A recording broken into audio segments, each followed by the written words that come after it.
Bismillahirrahmanirrahim. Assalamualaikum warahmatullahi wabarakatuh. Waalaikumsalam warahmatullahi wabarakatuh. Alhamdulillah wa kafa wa salamun ala ibadil ladzina istafa.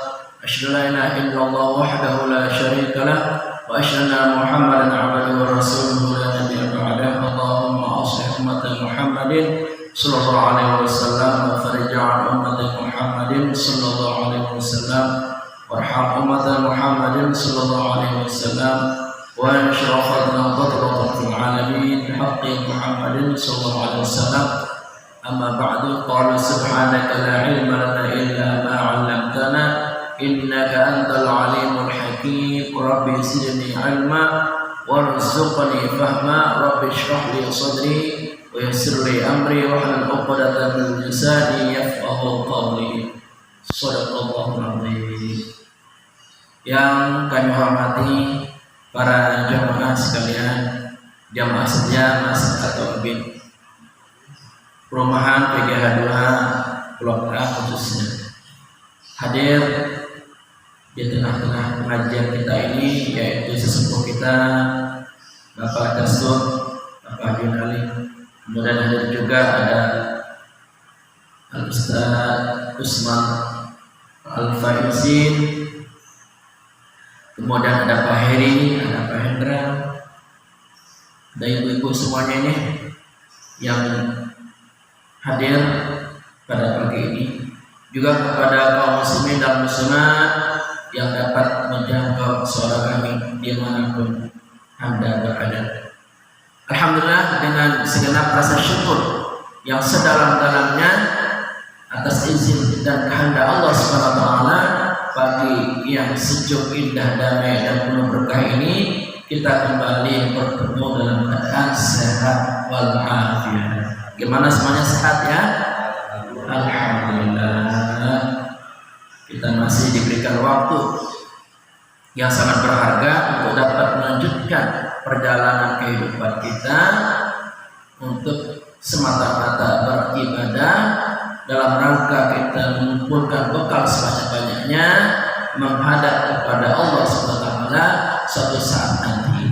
Moga-moga di akhir kematian kita nanti ibadah kita sempurna, ibadah kita yang terbaik, ibadah kita diterima oleh Allah SWT dan kita meninggal dalam keadaan husnul khatimah. Amin amin ya rabbal alamin. Alhamdulillah para jamaah, kita sudah sampai kepada Asmaul Husna yang ke-49. Ini artinya separuh perjalanan membahas mengkaji Asmaul Husna, yaitu sifat Allah Al-Ba'id.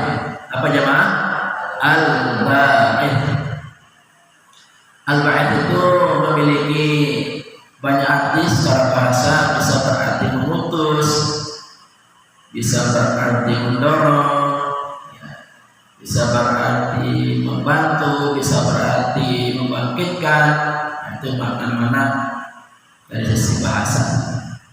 Nah, kita akan ambil salah satu makna, yaitu membangkitkan. Al-Ba'id berarti Allah yang Maha membangkitkan. Sebenarnya kata Al-Ba'id ini tidak dijumpai dalam Al-Quran. Kita jumpai dalam hadis-hadis Nabi bahwa Asmaul Husna itu ada 99 nama, di antaranya adalah Al-Ba'id. Kalau dalam Al-Quran disebutkan dengan kata kerja seperti fi'il mudhari'. Fi'il mudhari' itu berarti kata kerja sedang atau akan, ya, yaitu kata yab'atsu. Yab'atsu artinya dia yang membangkitkan atau dia yang akan membangkitkan. Nah, salah satunya dapat kita lihat dalam surah Al-Hajj. Surah Al-Hajj itu surat yang ke-22 ayat ke-7. Semoga para jamaah bisa memahaminya dikajinya pelan-pelan, insya Allah besar manfaatnya untuk penyadaran diri kita bahwa sesungguhnya kehidupan kita ini akan mengalami suatu fase ya. Ada fase kita di alam ruh dulu ketika roh kita diciptakan oleh Allah. Ada fase kita di alam rahim, itu alam kandungan ibu kita. Kemudian ada fase sekarang ini di alam dunia. Nanti ada fase kita di alam kubur. Nah, kemudian ada fase kita bangkit dari kubur yang disebut dengan yaumul ba'ti, hari dibangkitkan dari alam kubur. Ada fase kita di padang mahsyar. Ada fase kita ditimbang amal kita, ya, dihitung, ditimbang amal kita, dihisab, namanya yaumul hisab, yaumul mizan. Kemudian nanti paling terakhir ada fase kita berada di dua tempat, apa di surga, apa di neraka. Itu adalah terminal terakhir perjalanan kehidupan manusia yang sangat panjang. Ya, bisa jadi kita berada di kubur ratusan ribuan tahun sampai datangnya hari kiamat. Belum lagi dikumpulkan di pada mahsyar. Kita tidak tahu berapa ratus, berapa ribu tahun kita dijemur di situ. Pokoknya tidak terbayang betapa lama itu perjalanan kita, sangat lama. Dan kehidupan yang abadi nanti tidak akan mati, yaitu di surga atau di neraka. Selama-lamanya tidak ada batas akhirnya. Kita betul-betul nih mempersiapkan diri dengan segenap amal soleh kita, amal ibadah kita. Makanya niatnya diperbaiki. Sekecil apapun amal kita, kalau niatnya lillahi ta'ala, maka akan menjadi tabungan di akhirat. Sebesar apapun amal kita, kalau niat kita bukan karena Allah, maka ditolak. Tidak akan menjadi tabungan kita di akhirat nanti. Dan kita nih yang sudah banyak menimba ilmu, dibina diri kita di sini dengan nilai-nilai Al-Quran Al-Karim, mari kita betul-betul dapat memperbaiki niat kita. Jadi niat ini terkadang bisa melenceng dari tujuan yang sebenarnya. Ya, awalnya mungkin niatnya lillahi ta'ala, entah kenapa ketika berbuat niatnya berbeda. Mungkin karena ada yang memuji, atau mungkin karena merasa dirinya lebih dari orang lain. Jadi niat ini bukan hal yang mudah, perlu adanya usaha yang ketat, disiplin yang tinggi untuk menjaga niat kita. Sebelum kita berbuat, niat kita lillahi ta'ala, kita betul-betul mempersiapkannya. Ketika kita berbuat, betul-betul kita jaga niat kita sama lillahi ta'ala. Bahkan setelah kita berbuat pun, kita jaga niat suci kita lillahi ta'ala. Jangan sampai ketika awal berniat, kemudian sedang berbuat, niatnya betul lillahi ta'ala, tapi begitu selesai malah niatnya berbeda. Diceritakan ke tetangga, tahu nggak tadi saya itu nyumbang sekian? Ya, kamu apa? Jadi niatnya sudah berbeda. Menceritakan amalnya tujuannya apa? Supaya orang menganggap dirinya lebih berjasa dari orang lain. Hati-hati ya. Banyak orang terpeleset niatnya karena tidak bisa menjaga. Ya, Setan iblis itu demikian pintar untuk menipu kita, mengelabui kita, merusak niat-niat kita. Makanya kalau ada niat-niat yang berbeda, cepat astagfirullahaladzim, kunci dia dengan istighfar. Jangan dibiarkan niat kita itu menjadi keliru. Cepat kita istighfar, astagfirullahaladzim, sampai hilang itu niat-niat yang buruk itu. Astagfirullahaladzim, astagfirullahaladzim, astagfirullahaladzim, astagfirullahaladzim. Nah, setelah sudah aman, nah baru kita bisa melakukan perbuatan amal-amal yang lain. Harapan kita, amal-amal yang kita lakukan itu disimpan dengan baik dalam sebuah kitab catatan, namanya kitab Illiyin. Apa namanya kitab Illiyin? Itulah kumpulan catatan amal-amal soleh kita yang kita lakukan selama hidup di dunia. Sedangkan amal-amal buruk dicatat, disimpan dengan rapi dalam kitab yang namanya Sijjin, kitab yang tertulis dengan rapi terhadap amal-amal buruk manusia selama hidup di dunia. Alhamdulillah nih, kita masih hidup, kita masih bisa memperbaiki niat kita, dan kita masih bisa melakukan amal-amal ibadah, amal-amal soleh. Ya. Jangan sampai hidup kita yang sebentar ini ternyata bukan penuh dengan prestasi amal soleh, tapi penuh dengan amal-amal dosa. Na'udzubillahi min dzalik. Di sini dikemukakan dalam Al-Quran surah Al-Hajj ayat 7. Ya. A'udzu billahi minasy syaithanir rajim. Bismillahirrahmanirrahim. Wa anna as-sa'ata atiyatun la raiba fiha wa anna Allah yab'atsu man fil qubur. Dan sesungguhnya hari kiamat itu pastilah datang, tak ada keraguan padanya, dan bahwasanya Allah membangkitkan semua orang yang ada di dalam kubur. Wa anna, dan sesungguhnya as-sa'ata, hari kiamat.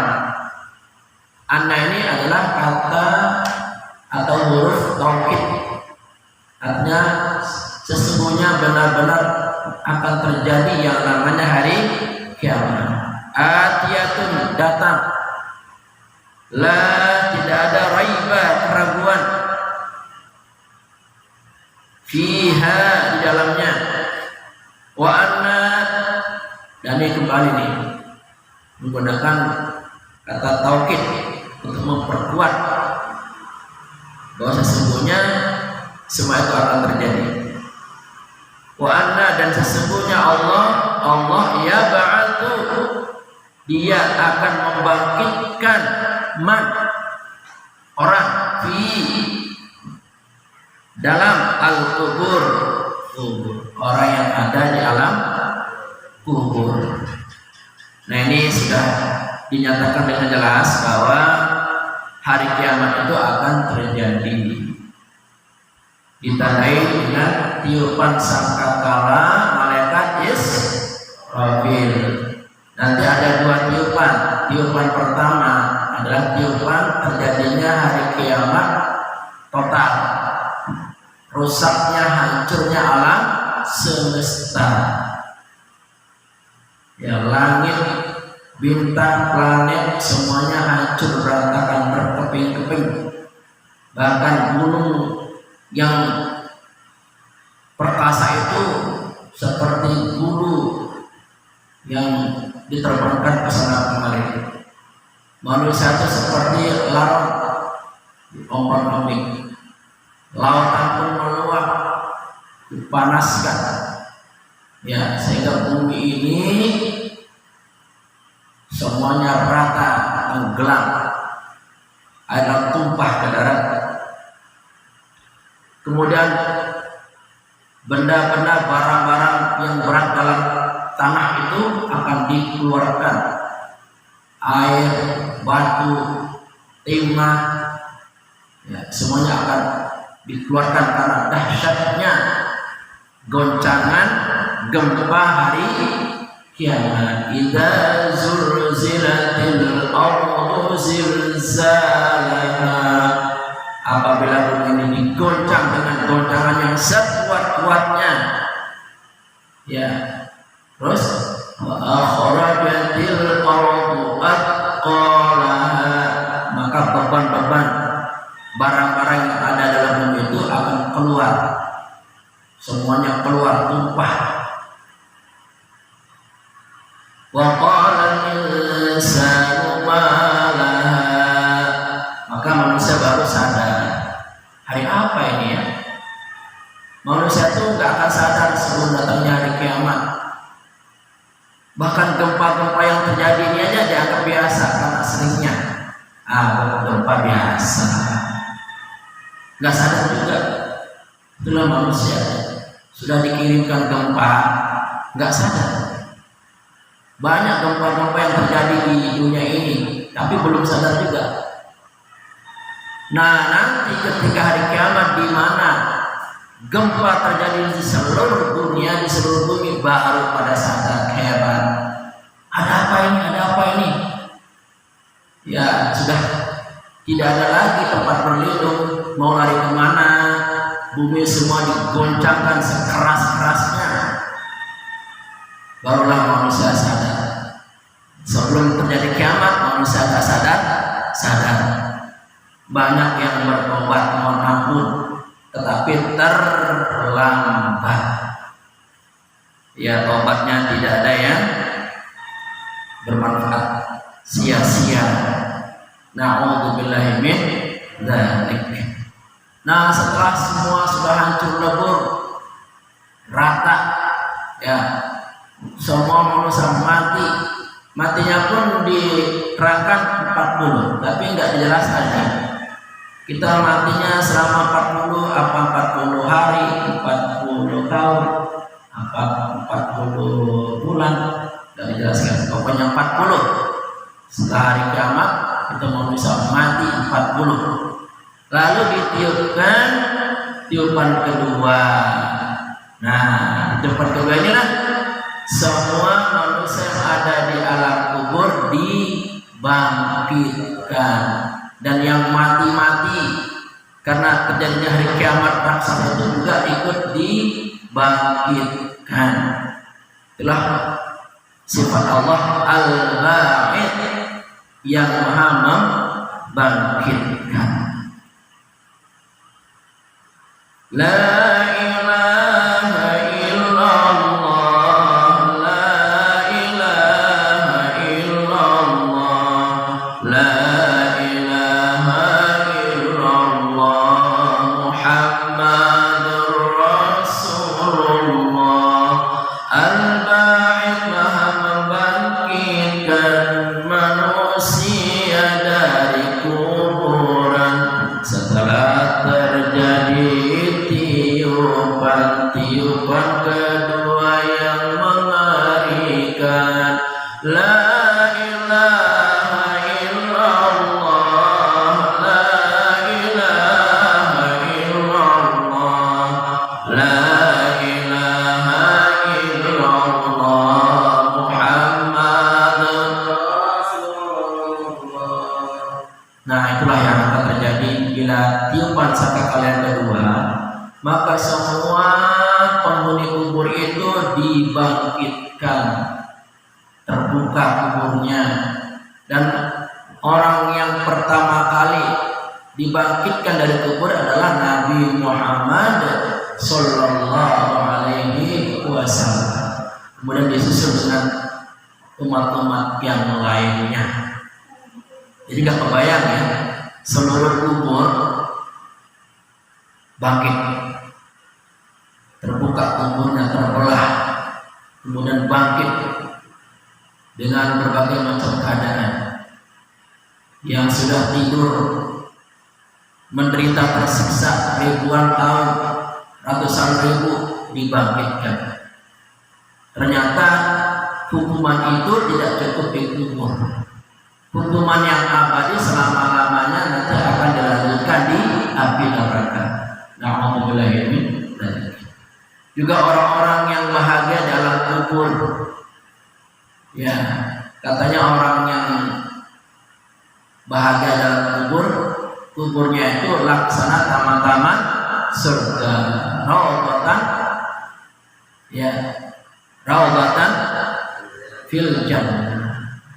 Kuburnya raudhatan fil jannah, di antara taman-taman surga. Kan kita sering berdoa itu, Allahumma ij'al qabrahu raudhatan min riyadil jinan atau min riyadil jannah. Ya Allah, jadikanlah kuburnya penuh bahagia laksana taman-taman surga. Wala taj'al qabrahu hufratan min hufarin niran. Ya Allah, jangan kau jadikan kuburnya itu laksana lubang api neraka. Ini yang sudah meninggal, mungkin suaminya, keluarganya, orang tuanya, kakek neneknya, kita doakan semoga yang ada dalam kubur Allah ampuni dosanya, Allah terima amal ibadahnya, Allah berikan kebahagiaan dalam kuburnya, laksana taman di antara taman-taman surga. Mari kita niatkan. Untuk almarhum ayahanda bapak saya, Bapak Mainah bin Al-Alimudi, kemudian ibu mertua saya, Ibu Nisa dan Bapak Marisa, juga setelah kita di sini Pak Asmuni yang sudah meninggal beberapa minggu lalu. Silakan disebut namanya. Keluarga kita sudah meninggal dunia, kakek nenek kita, orang tua kita, saudara kita. Moga-moga dalam kuburnya mendapatkan ampunan, mendapatkan kebahagiaan, dan mendapatkan ridha dari Allah SWT. Al-Fatihah. Bismillahirrahmanirrahim.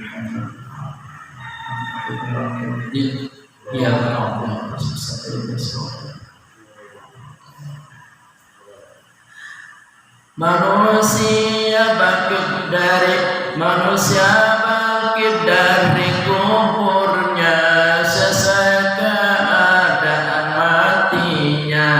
Ada yang bangkit dalam bahagia, ada yang bangkit dalam celaka.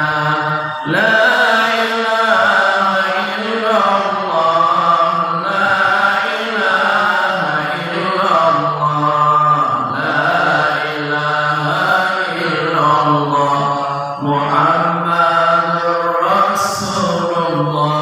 Manusia bangkit dari kuburnya itu ada dua keadaan. Ada dalam keadaan bahagia, ada dalam keadaan celaka. Ya, dalam keadaan celaka ini berbagai macam bentuknya. Yauma idzi yasdurun nasu ashtatan yurau a'malahum. Pada hari itu, ya, pada hari berbangkit itu, manusia dikeluarkan dari kuburnya ashtatan dalam berbentuk, dalam berbagai macam bentuk, untuk melihat amal-amal mereka. Jadi manusia dibangkitkan itu tergantung amal-amalnya selama hidup di dunia. Kalau amalnya soleh semua, ya, ibadahnya istiqamah, obatnya istiqamah, ngajinya istiqamah, menghiasi diri dengan akhlak-akhlak yang mulia, maka bangkitnya dalam keadaan bahagia. Mukanya putih, bersih, bersinar, harum. Insya Allah. Mudah-mudahan kita seperti itu. Bangkitnya terhormat, dimuliakan oleh Allah karena amal-amal kita. Ya.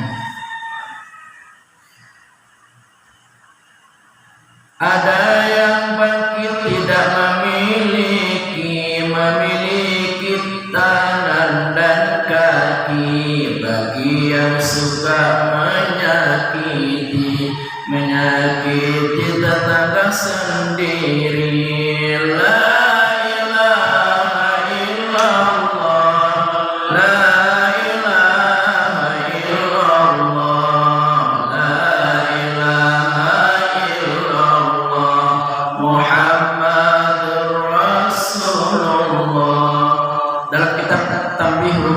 disebutkan ada 12 keadaan manusia dibangkitkan. Hanya satu keadaan yang baik ya, yaitu dibangkitkan dalam keadaan muka putih berseri-seri bersinar. Itulah muka-muka orang yang soleh. Nah, 11 keadaannya ini adalah keadaan yang sangat buruk, mengerikan, menjijikkan. Apa diantaranya? Bangkit tidak memiliki tangan dan juga tidak memiliki kaki. Bagi siapa itu? Bagi orang yang suka menyakiti tetangganya. Ada pada sini yang suka menyakiti tetangganya? Nggak ada ya di blog ini, masya Allah. Tetangga yang satu dengan tetangga yang lain akur, betul? Damai, nggak suka berselisih paham, nggak suka berburuk sangka, nggak suka menyakiti dengan lisannya, dengan sikapnya. Bahaya sekali ya kalau orang yang suka menyakiti tetangganya nanti ketika bangkit dari alam kubur tidak punya kaki, tidak punya tangan. Lalu bagaimana itu jalannya menuju pada mahsyar itu? Kan semakin digiring ini kepada mahsyar. Nggak punya kaki, nggak punya tangan, itu bagaimana itu usahanya? Tidak terbayang betapa sulitnya, betapa beratnya. Ya, andai kata nih mungkin di antara kita ada yang pernah menyakiti tetangganya kiri kanan. Ayo kita sama-sama minta maaf. Minta maaf itu jangan nunggu nanti pas Idul Fitri kelamaan. Kalau umur kita nyampe, kalau enggak bagaimana? Minta maaf itu secepatnya. Kalau merasa kita sudah berbuat salah dengan tetangga, kita minta maaf. Bila perlu datang ke rumahnya, ya Pak maafin saya. Emang kenapa? Pokoknya maafin saya. Gitu. Ya, maafin. Insya Allah kalau kita datang baik-baik, tetangga kita akan memaafkan kita. Lagi pula kita kalau dengan tetangga itu damai, rukun, kehidupan kita jadi nyaman, betul? Ya, lingkungan kita jadi nyaman. Ya, tidak ada yang buruk sangka, tidak ada yang salah paham, tidak ada yang ngotot-ngotot di situ, karena semua menjalin hubungan-hubungan baik kepada tetangganya. Nih, jamaah, walaupun kita nih rajin ibadah seperti ini, sholat berjamaah tidak tinggal, sedekah setiap hari, umrah bolak-balik setiap bulan, umpama ya, haji setiap tahun bolak-balik, umpama. Tapi kalau kita menyakiti tetangga, waduh ngeri sekali itu. Nasibnya nanti sama nih. Ketika dibangkitkan dari alam kubur, bangkit dalam keadaan tidak punya kaki dan tidak punya tangan. Serem sekali ini. Ayo jemaah kita beres ini. Ya, jangan sampai kita ada niat-niat buruk terhadap tetangga kita. Nggak apa-apa tetangga kita punya mobil, kita ikut bahagia, alhamdulillah. Nggak apa-apa tetangga kita punya rumah bagus, ya, punya perhiasan bagus, alhamdulillah, ikut bahagia. Jangan iri, jangan dengki, lalu timbul hasad atau menyakiti dengan berbagai macam cara. Lalu apa gunanya kita ibadah seperti ini? Kalau tetangga kita sakiti, nasib kita nanti sama. Ketika bangkit dari kubur tidak punya kaki, tidak punya tangan. Ya Allah, na'udzubillahi min dzalik. Semoga kita bisa menjaga lisan kita, sikap kita. Jadi ternyata baik itu tidak cukup dengan suami, dengan istri, dengan anak, dengan orang tua. Baik itu juga kita harus baik dengan tetangga. Itulah arti muslim yang sebenarnya. Yang dinamakan muslim itu man salimal muslimun min lisanihi wa yadihi. Orang yang dinamakan Islam itu adalah yang selamat dari apa? Gangguan, ya, kaki dan tangannya kepada saudara-saudaranya. Ada yang bangkit seperti babi, aduh mengerikan sekali bagi mereka yang sehari-hari tidak sholat menyembah ilahi.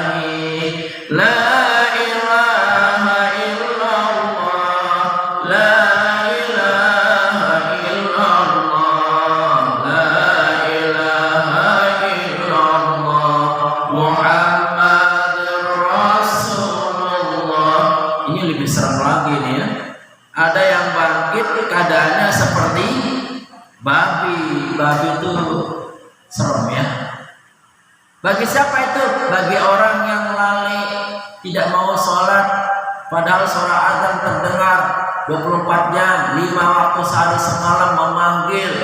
Di mana-mana kita mendengar suara loudspeaker. Hayya 'alal shalah.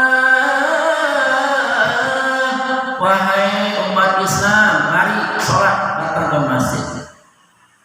Tapi kita pura-pura nggak dengar, malah lebih mementingkan yang lain. Ada yang sibuk dengan HP-nya, ada yang sibuk dengan tontonannya, ada yang sibuk dengan pekerjaannya, ada yang sibuk dengan rapatnya, ada yang sibuk dengan canda-candanya. Na'udzubillahi min dzalik. Orang yang seperti itu nanti akan bangkit dari kuburnya seperti babi. Ya Allah, jangan terjadi ya nih. Makanya nih, jamaah sekalian, kita punya tanggung jawab nih. Kita punya keluarga di rumah, punya istri, punya anak, tidak punya suami. Ayo sama-sama kita selalu mengingatkan. Begitu datang waktu azan, lepas semua itu. Apapun bentuk kesibukan di dunia itu menjadi tidak penting. Yang penting adalah kita segera datang sholat, menyembah Allah Subhanahu wa Ta'ala. Tinggalkan itu semuanya. Mari kita sholat tepat waktu, dan bagusnya kita berjamaah. Ya, karena dengan berjamaah itu akan melipat gandakan pahalanya. Jadi berapa? 27 derajat. Ya, keutamaannya bila dibandingkan dengan sholat sendiri. Dan usahakan kita beribadah itu sampai dengan ketagihan. Seperti orang narkoba, kalau udah ketagihan kan gak bisa ditinggal, betul ya man? Kalau udah ketagihan, mau dengan cara apapun gak bisa ditinggalin itu. Sampai dia minum narkoba, mengkonsumsi narkoba, baru dia tenang. Kalau bisa seperti itu kita beribadah sampai ketagihan. Gak enak rasanya kalau gak ibadah. Sholat berjamaah sampai ketagihan. Walaupun kita sibuk, walaupun kita di jalan, begitu datang waktu sholat, kita tidak sanggup melakukan pekerjaan-pekerjaan itu. Kita segera datang ke masjid karena kita sudah ketagihan, sudah kecanduan. Kalau kecanduan dengan ibadah bagus gak? Bagus, cakep itu. Ini yang kita inginkan. Kan hati ini tergantung apa hobi kita, apa kesukaan kita. Kalau orang hobi minum narkoba, ya kecanduannya narkoba. Kalau hobinya mencuri, ya kecanduannya mencuri. Kalau hobinya berbohong, kecanduannya berbohong. Kalau hobinya ibadah, suka dan gemar beribadah, maka hobinya beribadah. Kita harus sampai ke level itu, level ketagihan atau kecanduan. Kita ibadah kepada Allah Subhanahu wa Ta'ala. Dan ini nikmat sekali. Ketika kita bersujud, ya Allah, ringan rasanya, enteng. Beban-beban berat yang selama ini menghimpit jiwa kita, yang menyempitkan pikiran kita, begitu kita sujud, plong rasanya, bahagia rasanya. Betul ya man?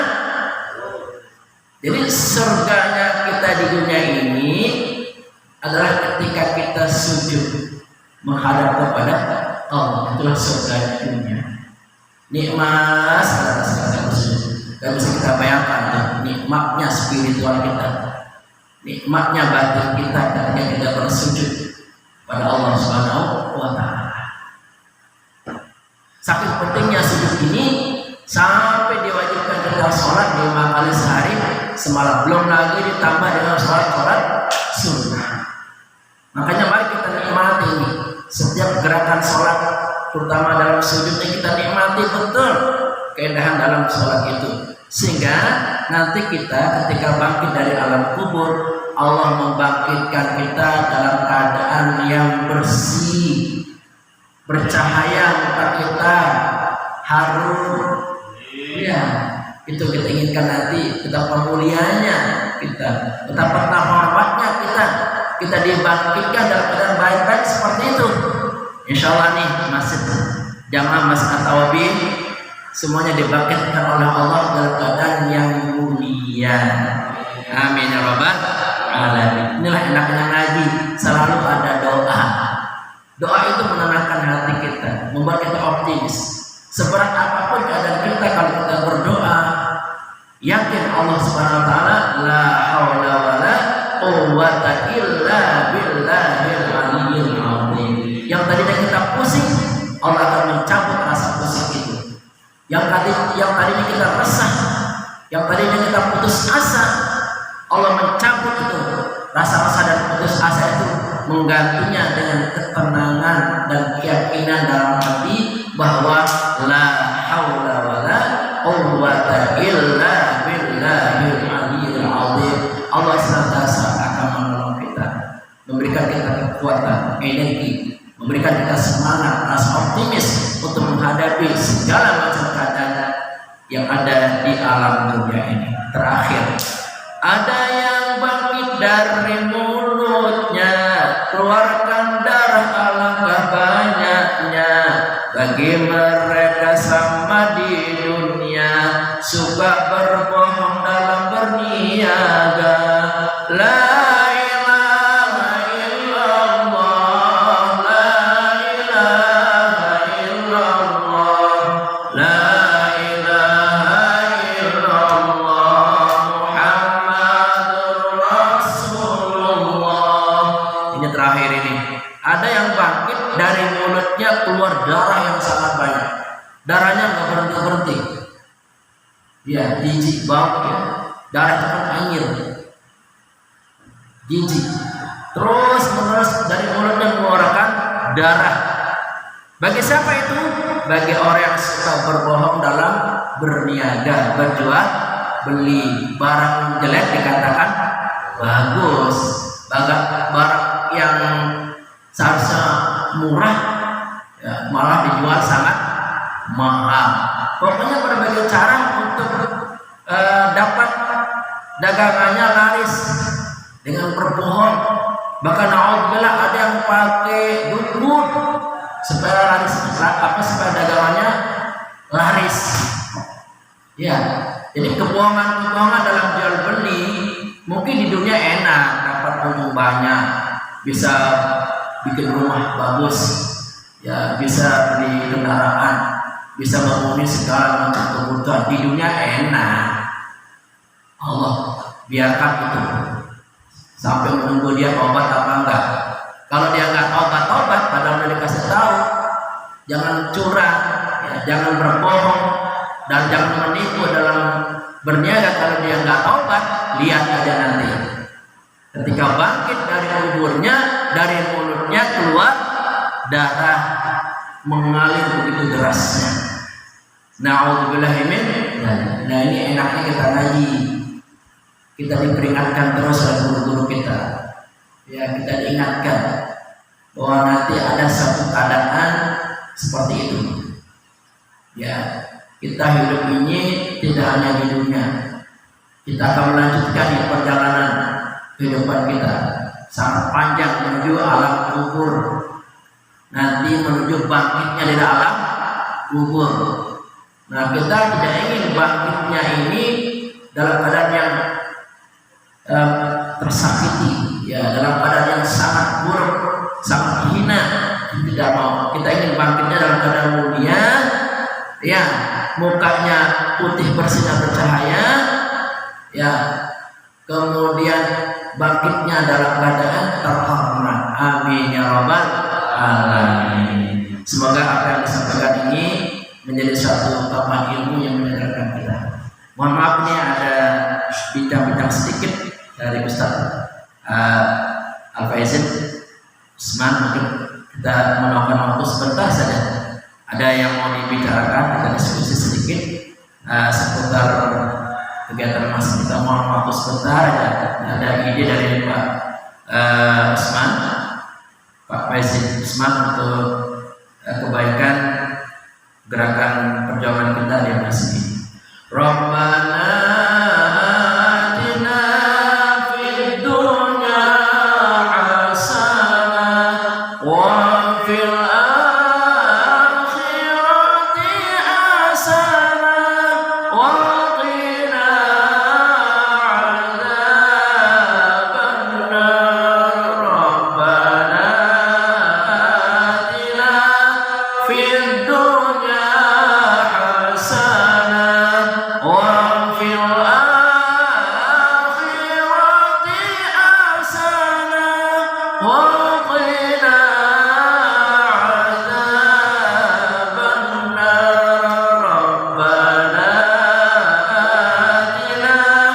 في الدنيا حسنة وفي الآخرة